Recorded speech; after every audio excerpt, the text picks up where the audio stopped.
Olá, bem-vindo ao Clube do Livro São Paulo Apóstolo, hoje dia 21 de novembro.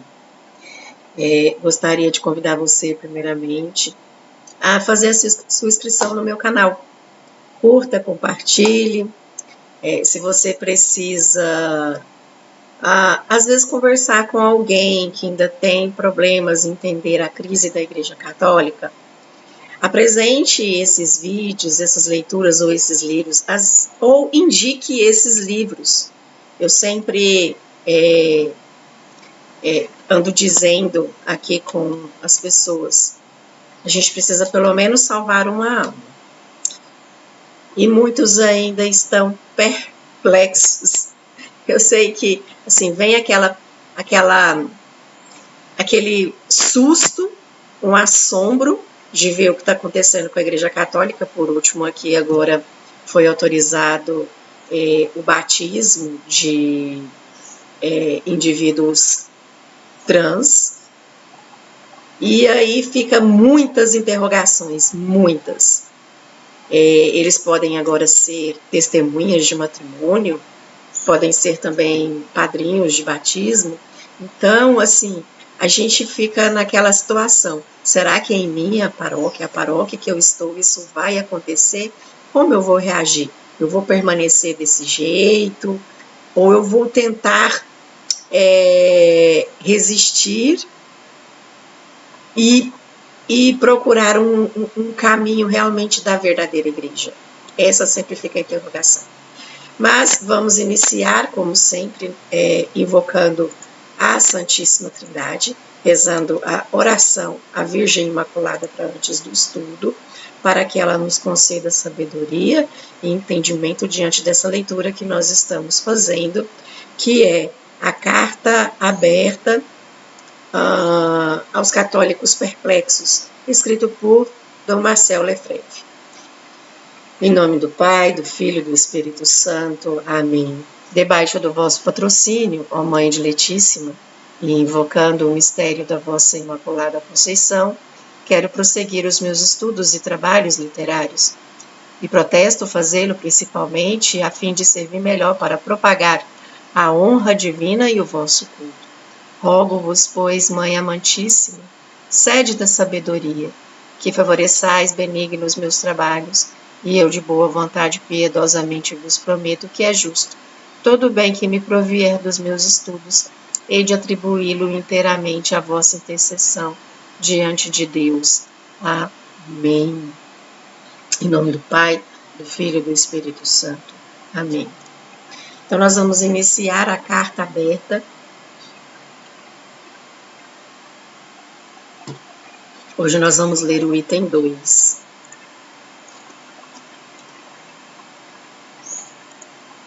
Isso.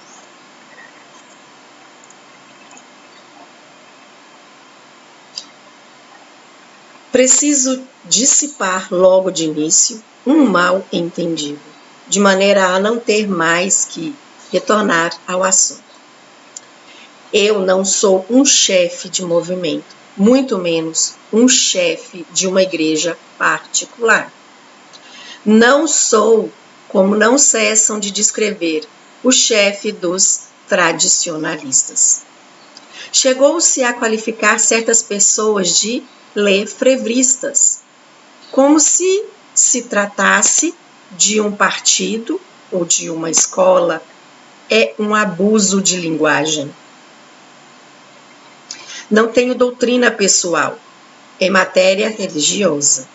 Eu me ative toda a minha vida ao que me foi ensinado nos bancos do seminário francês de Roma, a saber, a doutrina católica segundo a transmissão que dela fez um magistério de século em século, desde a morte do último apóstolo, que marca o fim da revelação. Não deveria haver nisso um alimento próprio a satisfazer o apetite do sensacional que experimentam os jornalistas e, através deles, a opinião pública atual.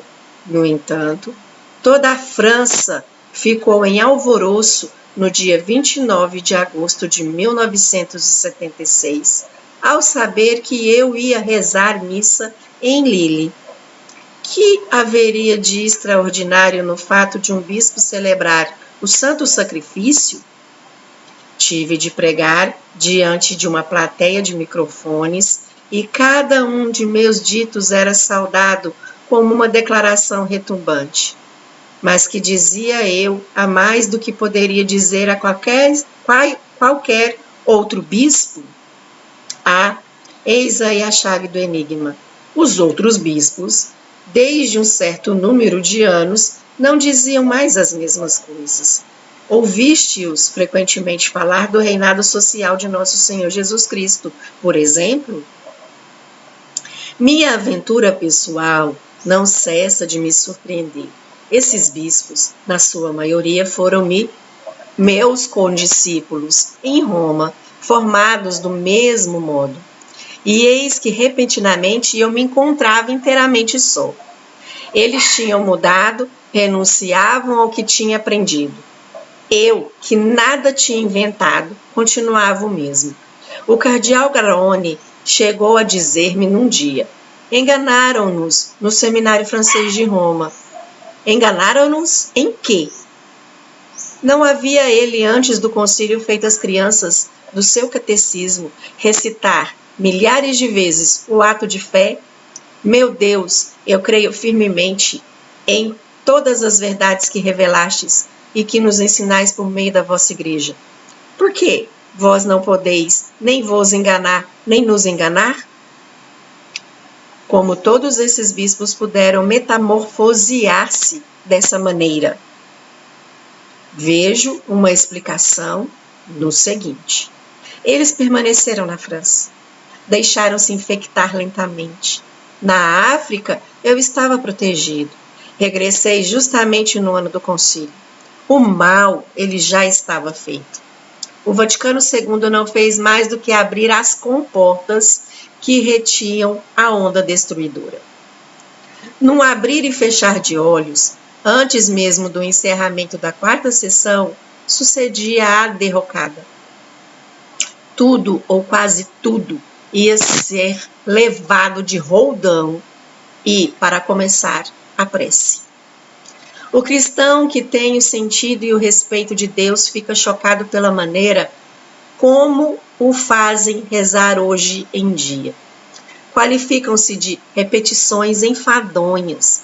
As fórmulas aprendidas de cor não mais as ensinam às crianças. Elas não figuram nos catecismos, à exceção do Padre Nosso, numa nova versão de inspiração protestante, que obriga ao tratamento por tu. Tratar a Deus por tu, de um modo sistemático, não é sinal de uma grande reverência e não salienta o gênio de nossa língua, que nos oferece um tratamento diferente, conforme nos dirigimos a um superior, a um parente, a um companheiro. Neste mesmo Padre Nosso, post-conciliar, pede-se a Deus que não nos submeta à tentação, expressão pelo menos equívoca, ao passo que nossa tradução francesa tradicional constitui um aperfeiçoamento em relação à fórmula latina, calcada bastante e inabilmente no hebraico. Que progresso houve aí?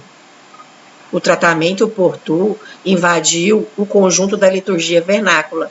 O novo missal nos domingos o emprega no modo exclusivo e obrigatório, sem que se vejam as razões de uma tal mudança tão contrária aos costumes e à cultura franceses. Fizeram-se testes nas escolas católicas com crianças de 12 e 13 anos. Só alguns sabiam de cor o Padre Nosso em francês. Naturalmente, outros poucos a sua Ave Maria. Com cerca de uma ou duas exceções, essas crianças ignoravam o símbolo dos apóstolos, o eu pecador, os atos de fé, de esperança, de caridade e de contrição. O Ângelus, o Lembrai-vos. Como saberiam ele tudo isso, uma vez que a maior parte nem mesmo jamais ouviu falar deles? A oração deve ser espontânea. É preciso falar a Deus sem preparação. Disse agora, e se desdenha, a maravilhosa pedagogia da Igreja, que cinzelou todas essas preces, às quais os maiores santos recorreram. Quem encoraja ainda os cristãos a fazer a oração da manhã e da noite em família, a recitar o Benedicite e as graças? Soube que em numerosas escolas católicas não se quer mais rezar no início das aulas, tomando como pretexto que existem alunos não crentes ou pertencentes a outras religiões, e que não se deve chocar sua consciência nem ostentar sentimentos triunfalistas. Dão-se congratulações por acolher nessas escolas uma grande maioria de não católicos e mesmo de não cristãos, e por nada fazer para conduzi-los a Deus. Os alunos católicos estes devem ocultar sua fé sob o pretexto de respeitar as opiniões de seus colegas. A genuflexão não é mais praticada, a não ser por um número restrito de fiéis. Foi substituída por uma inclinação de cabeça, ou, as mais das vezes, por absolutamente nada. Entra-se numa igreja e senta-se. A mobília foi trocada, os genuflexórios transformados em lenha. Em muitos lugares se colocaram poltronas idênticas às das salas de espetáculo, o que permite, de resto, instalar mais confortavelmente o público, enquanto que as igrejas são utilizadas para concertos. Citou-se-me o caso de uma capela do Santíssimo Sacramento numa grande paróquia parisiense, onde um certo número de pessoas que trabalhavam nos arredores vinha fazer uma visita na hora do almoço. Um dia, ela foi fechada por causa de trabalhos. Quando reabriu suas portas, os genuflexórios tinham desaparecido. Sobre uma moqueta confortável, havia dispostos bancos estofados e muito fofos, de um preço certamente elevado e comparáveis aos que se podem encontrar no vestíbulo das grandes sociedades ou das grandes companhias aéreas. O comportamento dos fiéis mudou logo. Uns se punham de joelhos sobre a moqueta, mas a maior parte se instalava comodamente e meditava de pernas cruzadas diante do tabernáculo. Havia certamente no espírito do clero desta paróquia uma intenção. Não se fazem arranjos custosos sem refletir no que se pratica. Verifica-se uma vontade de modificar as relações do homem com Deus no sentido da familiaridade, da desenvoltura, como se tratasse com ele de igual para igual. Como se persuadir se suprimem os gestos que materializam a virtude de religião, de que se está na presença do Criador e do soberano Senhor de todas as coisas? Não se corre também o risco de diminuir o sentimento de sua presença real no tabernáculo? Os católicos estão, outro sim, desorientados pela ideia pré-concebida de banalidade e mesmo de vulgaridade que se lhes impõe nos lugares de culto, de um modo sistemático. Taxou-se de triunfalismo tudo o que concorria para a beleza dos edifícios e para o esplendor das cerimônias. A decoração deve aproximar-se do cenário cotidiano, do vivido. Nos séculos de fé se oferecia a Deus o que se possuía de mais precioso. É na igreja, na vila, que se podia ver o que justamente não pertencia ao universo cotidiano. Peças de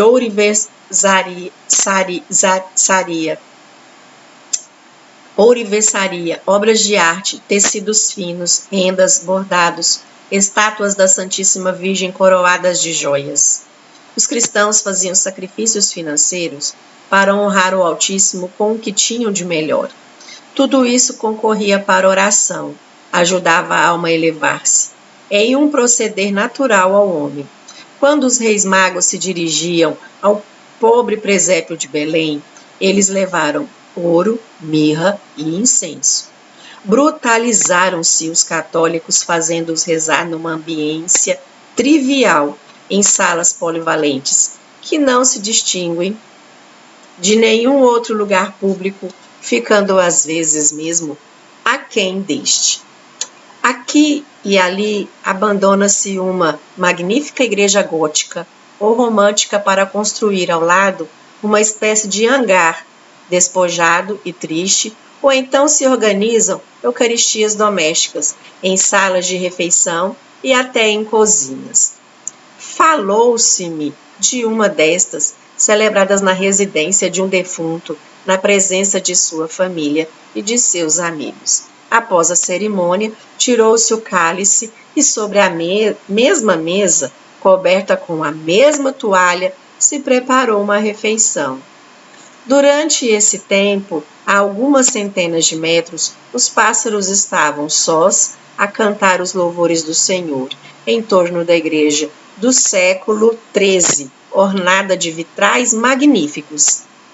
Aqueles dentre vós, leitores, que conheceram a Antequera, se recordam certamente do fervor das procissões de Corpus Christi, com os múltiplos altares, os cantos, os turíbulos, o ostensório, resplandecente levado pelo sacerdote à luz do sol, debaixo do palho bordado a ouro, os estandartes, as flores, as campainhas.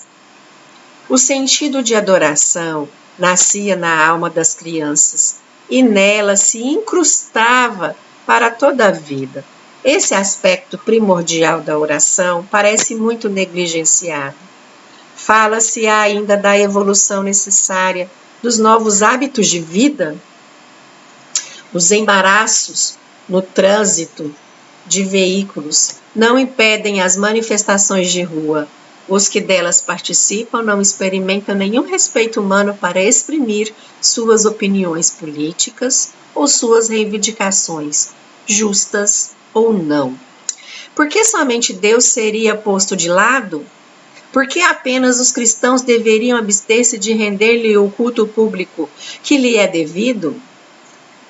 O desaparecimento quase total na França das procissões não tem por origem uma desafeição dos fiéis. Ele foi prescrito pela nova pastoral, que, não obstante, avança sem cessar a pesquisa de uma participação ativa do povo de Deus. Em 1969, um pároco de Oise era destituído por seu bispo depois de ter recebido a proibição de organizar a procissão tradicional de Corpus Christi. Mesmo assim, a procissão se realizou e atraiu 2 vezes mais pessoas do que a vila possuía de habitantes. Dir-se-á que a nova pastoral, aliás, em contradição nesse ponto, com a Constituição Conciliar sobre a Santa Liturgia, se afina com as aspirações profundas dos cristãos que se mantêm apegados a tais formas de piedade? Em troca, o que se lhes propõe? Pouca coisa, pois o serviço do culto se reduziu rapidamente. Os padres não celebram mais o santo sacrifício todos os dias e concelebram o resto do tempo. O número das missas diminuiu em grandes proporções. No campo, é praticamente impossível existir a missa durante a semana. No domingo, é necessário tomar uma condução para se dirigir à localidade a qual cabe a vez de receber o sacerdote do setor. Numerosas igrejas da França foram definitivamente fechadas. Outras não se entreabrem senão algumas vezes por ano. Como a isto se acrescentava a crise de vocações. ou antes a crise do acolhimento que lhes é dado. A prática religiosa se tornou mais difícil de ano para ano. As grandes cidades são, em geral, melhor servidas, mas na maior parte do tempo é impossível comungar, por exemplo, nas primeiras sextas-feiras ou nos primeiros sábados do mês. Não se deve mais pensar naturalmente em missa diária. Em muitas paróquias cidadinas, elas se celebram por encomenda, para um grupo determinado, em hora combinada, com ele, e de tal sorte que o transeunte, ao entrar casualmente, se sente estranho. E há uma celebração recheada de alusões a atividades e à vida do grupo. Lançou-se o descrédito sobre o que se chamou de celebrações individuais em oposições às celebrações comunitárias. Na realidade, a comunidade se fragmentou em pequenas células. Não é raro verem-se sacerdotes celebrar em casa de um cristão comprometido em atividade de ação católica ou em outras, na presença de alguns militares, ou então em horário de domingo de manhã, se encontra repartido entre as diferentes comunidades linguísticas. Missa portuguesa, missa francesa, missa espanhola. Numa época onde as viagens ao estrangeiro se multiplicaram, os católicos são levados a assistir às missas nas quais eles não compreendem uma palavra sequer. E isto ainda que se lhes faça entender que não é possível rezar sem participar. Como fariam eles? Não mais missas ou então muito poucas. Não mais procissões, não mais visitas ao Santíssimo Sacramento, não mais vésperas.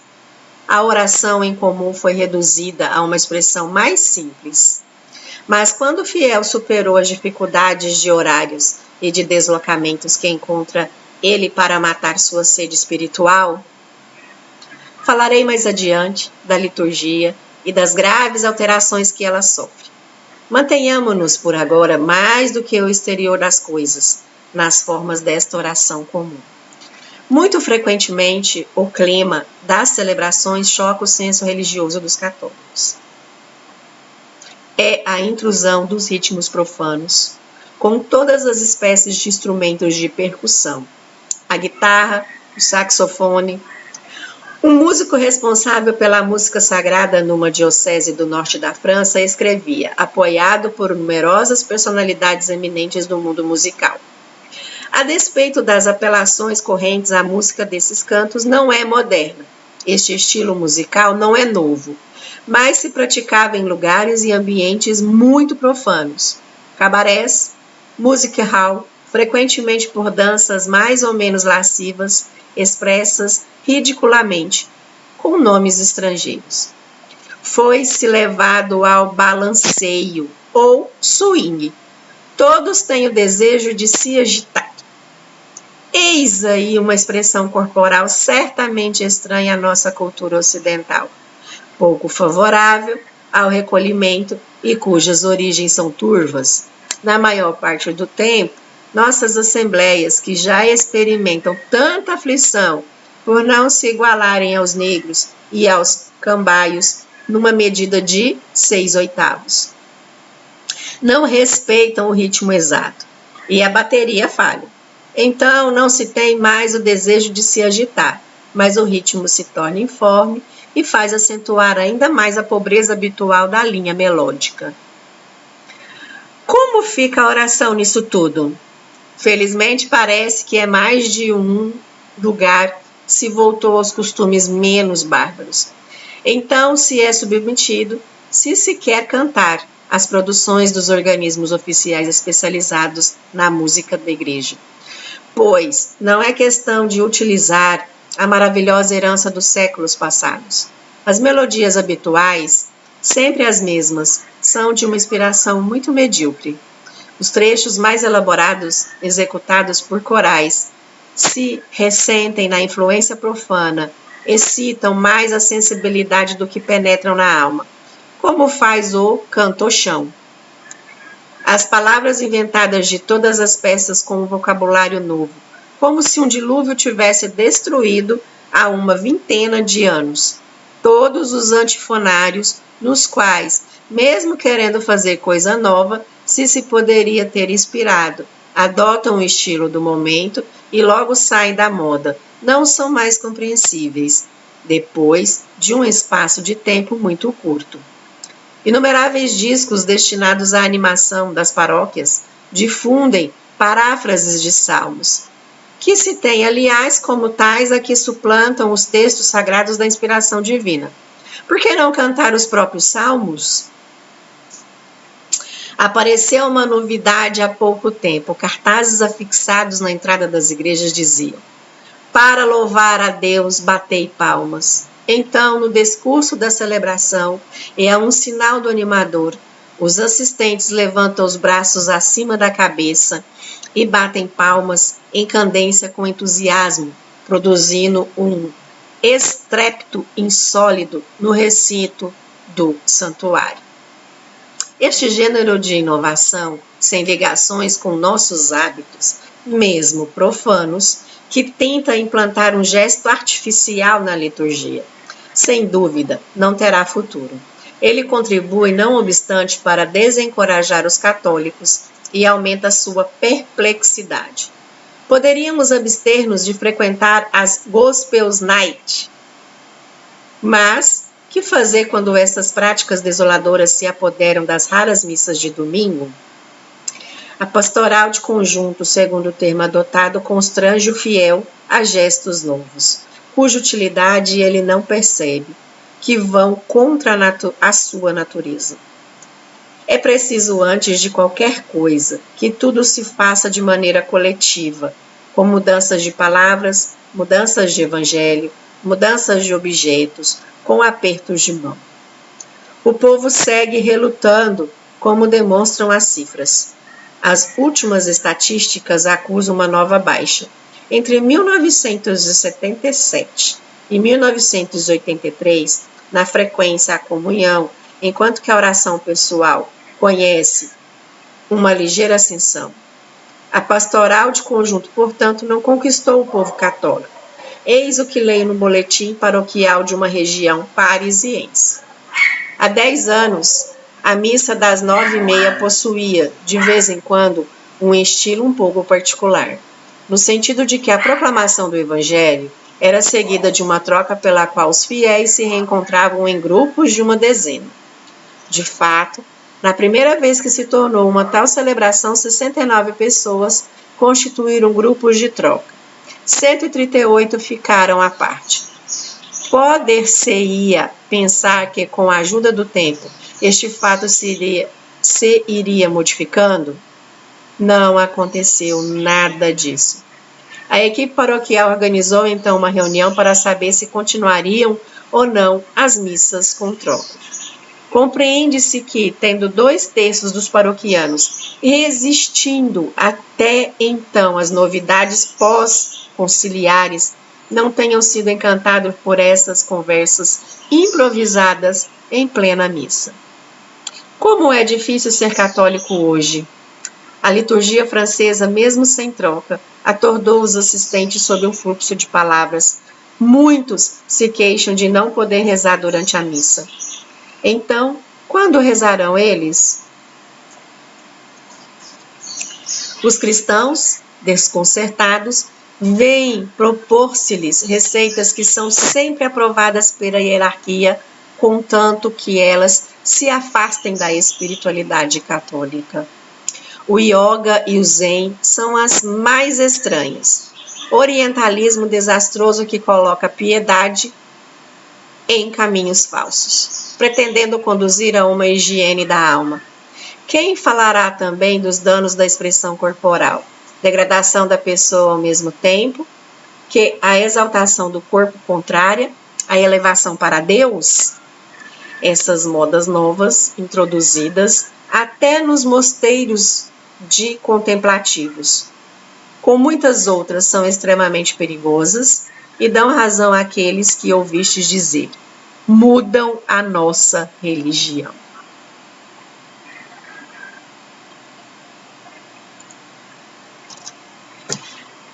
Resumidamente, o que ele quis dizer, que existiam católicos que queriam a missa romana antiga e não se conformavam. Muitos tentaram resistir naquele período, né, de 1983, em que ele cita, né, no ano. E hoje, meus caros, a gente não vê diferente. Eu acho que de lá para cá está pior. E essa questão, né, realmente de introduzir a yoga ao zen. Quem aqui já não foi numa missa em que após o evangelho o padre senta e fica calado e todo mundo fica lá?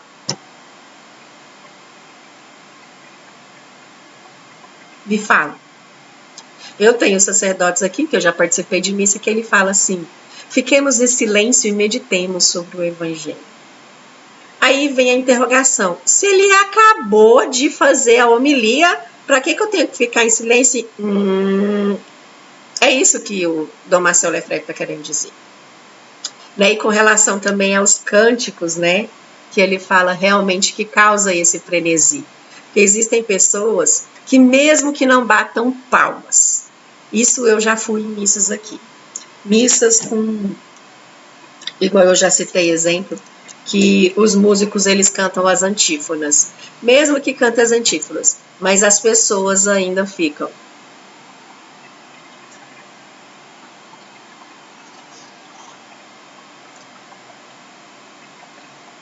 Entenderam? Que não resolvem nada. E aí é o questionamento do povo: que hora que nós vamos rezar? Só que eles introduziram nessa missa nova que tem que ter a participação do povo, que o povo tem que co-celebrar. E acha que a gente está rezando, mas não é isso que nós queremos. Daí fora, né, dessa coisa aí de ceia, né, Santa Ceia, né, que veio introduzindo, né, que né, partir do pão e vieram toda essa novela aí, né, ou seja, da novela Teologia, né, que praticamente foi a novela Teologia que introduziu tudo isso. E quiçá não falsificaram documentos. Vejo vocês no próximo vídeo. Meditemos e rezemos pela igreja. E rezemos para que a gente possa ser católicos. Porque está chegando o momento realmente, né, da gente... Está chegando não, já chegou o momento. O cardeal Ottaviani falou naquela época lá que nós precisamos fazer uma escolha da nossa fé. E aqui realmente ficou uma igreja de sentimentalismo. Continuemos em oração e permaneçamos católicos, nem que sejamos mas permaneçamos católicos em nossas comunidades. Em nome do Pai, do Filho e do Espírito Santo. Amém. A vossa proteção recorremos, Santa Mãe de Deus, não desprezeis nossas súplicas e nem nossas necessidades, mas livrai-nos sempre de todos os perigos. Ó Virgem gloriosa e bendita. Amém. Em nome do Pai, do Filho e do Espírito Santo. Amém.